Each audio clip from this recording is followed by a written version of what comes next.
Hello. Hello. I want to speak and to ask this morning. And I want to say that we have to understand how things work for us to be able to become relevant, to do what we must do in our generation and in our time. I want to speak specifically to the people who come from where I come from, and the people who have been downtrodden for a long time. You must understand that if you are silent, then you eat what you don't want. You remain downtrodden all the years of your life. Life without victories and life without freedoms, it is worse than death. It is important to understand that as human beings, we are made to rule, to dominate, to exercise dominion on behalf of the living God. It is not supposed to be just a reserve for a few. It is not a special gift to any ethnic group. It is a God-given gift to all. And so, it will be necessary for everybody to understand that where we stand right now as a nation, as a people, it is good for everybody, wherever you find yourself, speak the truth. Declare it as you see it. Make as much, speeches, declarations, decrees as you can, provided you are not infringing the peace of anybody. I want you to understand that those who have been silent have always cried for. Those who have been able to speak, they get what they want. And so speak, because life and death is in the power of the tongue. You eat your tongue. Or, if you're silent, your destiny is silenced. And so, be bold enough to speak up and declare in the grace that God has given you. Don't shy away. Don't be silent. But speak up. Declare what is in your heart. What do you have in your mind? If you are silent, you die with it. It doesn't help anybody. But if you speak it out, it helps some people. It may not help everybody. Not everybody will like your voice. Your voice is sweet to those who like your ideas. Your voice will be resisted by those who do not like your ideas. And you cannot have all people like your ideas. At some time, you will say things and some people will stand up against those things that you say. Don't be discouraged. Keep saying. Keep speaking it. Keep declaring it. Keep making decrees. Release as much as possible of you. Because when God speaks, His word is God. His word is not words. It is Him.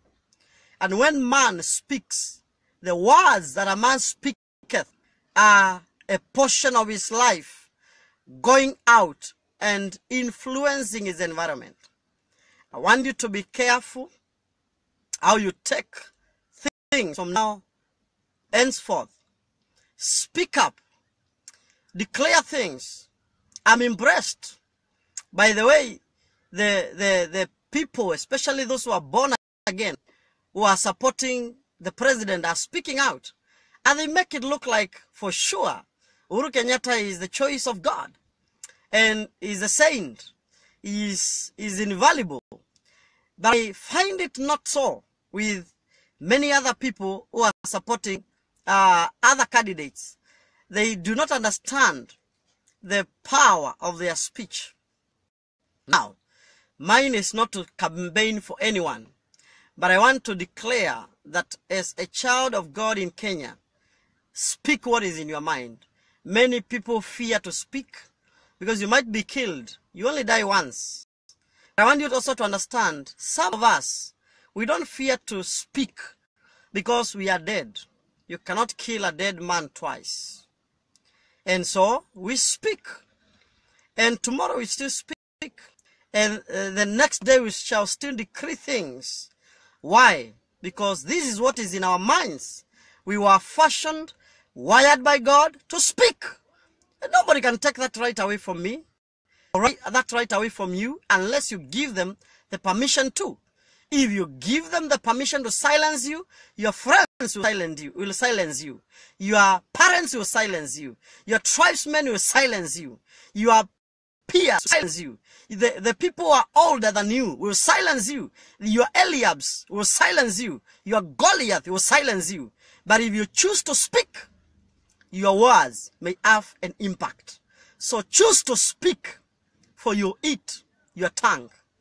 Good day, as you consider to think and speak and declare what you have in your mind. Sometimes people sit down and they feel we are not being led the right way. But what are you saying? Are you speaking? Are you decreeing anything? Are you giving ideas? Are you silenced by those who are speaking loudest? Are they silencing you? Are you unable to give your views in the platforms that matter? In fact, I'm thinking that I should consider beginning to move closer into these political offices. Why? Why not? I think I can still move in there and make my voice heard where it matters most. If I cannot be in the judiciary, I can be in the executive. If I cannot be in the executive, I can be in the legislature. Why not?